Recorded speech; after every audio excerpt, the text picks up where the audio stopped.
Does Scripture say anything about transgenderism? Not as directly, of course, as the issue of homosexual practice, but there are so many indications in Scripture that it really isn't ambiguous at all.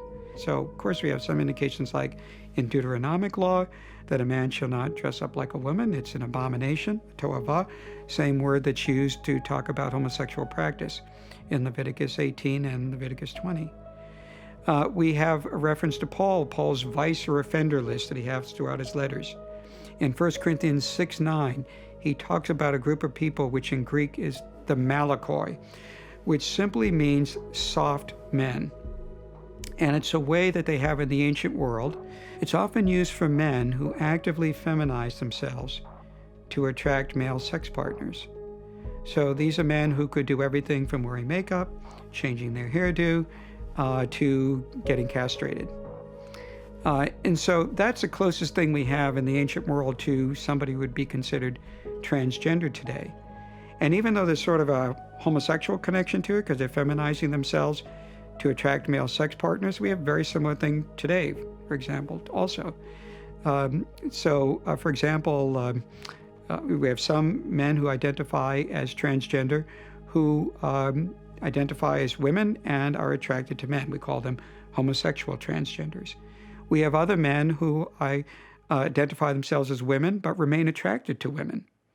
We call them autogynephilic transsexuals. These are women who have an ideal image about what a woman is and internalize it. And it becomes sort of a narcissistic eroticism that's involved there. They're all different types of transgenderism, but they all have the same and common core problem, which is a denial of the way that God has made them. There's lots of discussion in ancient Judaism about this too, and even in Greco-Roman Stoic discourse, for example, philosophical discourse, about people who have complaints about the way in which they are made, the way in which they are created. That's essentially what's involved here. God made me a man. I don't like it. I don't feel fulfilled in it. So Scripture speaks to it in a somewhat more oblique way, but still clearly enough for us to say it's against God's will to reject the way in which God has created you as male or female. You can never fake it. You can't be a complementary counterpart to somebody of the other sex. It's impossible because you've been designed at every level in terms of DNA, in terms of biological, sexually differentiated structures from a person of the other sex. The modern expression of transgenderism was, as far as I can tell, never even contemplated by any scriptural author. There is reference when speaking of, for example, bestiality and things like that, to the Hebrew term tevel, which means confusion, a confusion of categories. And transgenderism would be such a fundamental confusion of categories derived from Scripture that you could, I think, make a connection at that point. But no, it's not addressed as a reality such as homosexuality is, or even bestiality and pedophilia, because it involves such a fundamental assertion on man's part to be able to define creation and reality.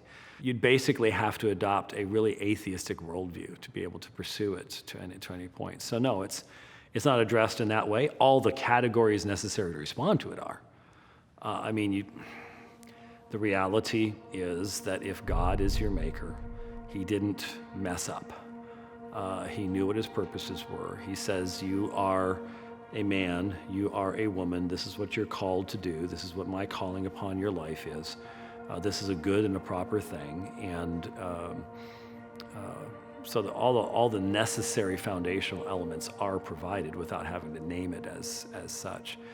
Ancient man was in a different situation. We're almost in too luxurious a position. That's why we can come up with stuff like this. When generations just simply had to survive from one generation to the next, you didn't have time to be confused about this kind of thing. We shouldn't be surprised that there is a massive uptick in boys and especially girls identifying as transgender.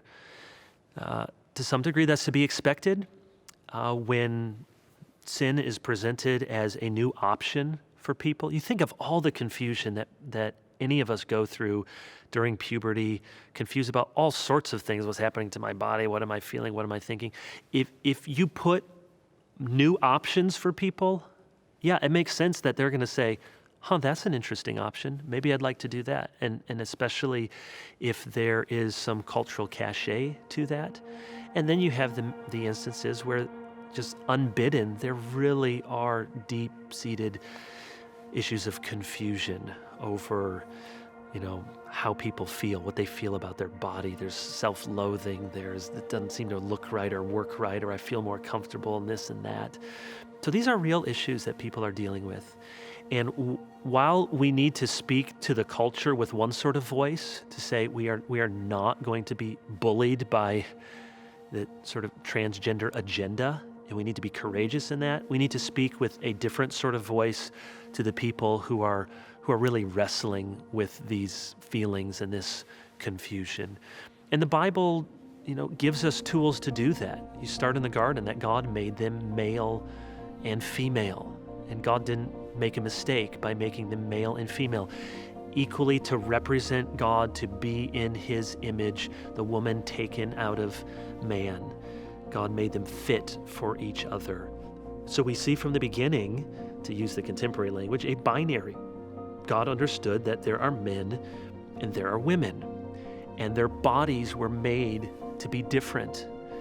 And God made us as body and soul. So much of this comes to basics of biblical anthropology, that we have a soul in a body, and the body is good. Christian theology has always taught that the body is good. We're not dualists. We don't believe that matter and physical stuff is icky and gross, but it's good. We see the incarnation. We see in the resurrection the affirmation that physical bodies are good. So we need to know God did not make a mistake in giving the body that he gave to you and to me. Now, yes, on this side of the fall, things don't work right. There's any manner of weaknesses or disabilities sometimes. But God gave us our body for a reason, and it's meant to say something about who we are and how we live out that identity as human beings, male or female. You see in a text like 1 Corinthians 11, which is about head coverings, but set that controversy aside, and the important part there is the principle that for men to look like women and women to look like men is an affront to nature. That is, that's not how God made us. He made us to say being a woman is good and right and beautiful. To be a man is good and right and beautiful. And I made you to be a woman, I made you to be a man. And to confuse that is not only a confusion of the sexes on a public scale, but it's a confusion in your own private life about what God intends for you and who he has made you to be. And just like if someone came to us and was struggling with anorexia and bulimia and said, I'm so overweight, I'm fat, I can't eat anymore. Anyone who loves that person, we wouldn't adopt their reality and say, you know what, you are overweight, you should stop eating. If that's the way you feel, that's who you really are. None of us would do that. We understand that love in that case is to gently, patiently help that person see that how they're viewing themselves is not accurate, that what they think about themselves is not what God thinks about them. And so we don't conform to a distorted reality. We help to reshape and help people to understand who they really are in God, in his image.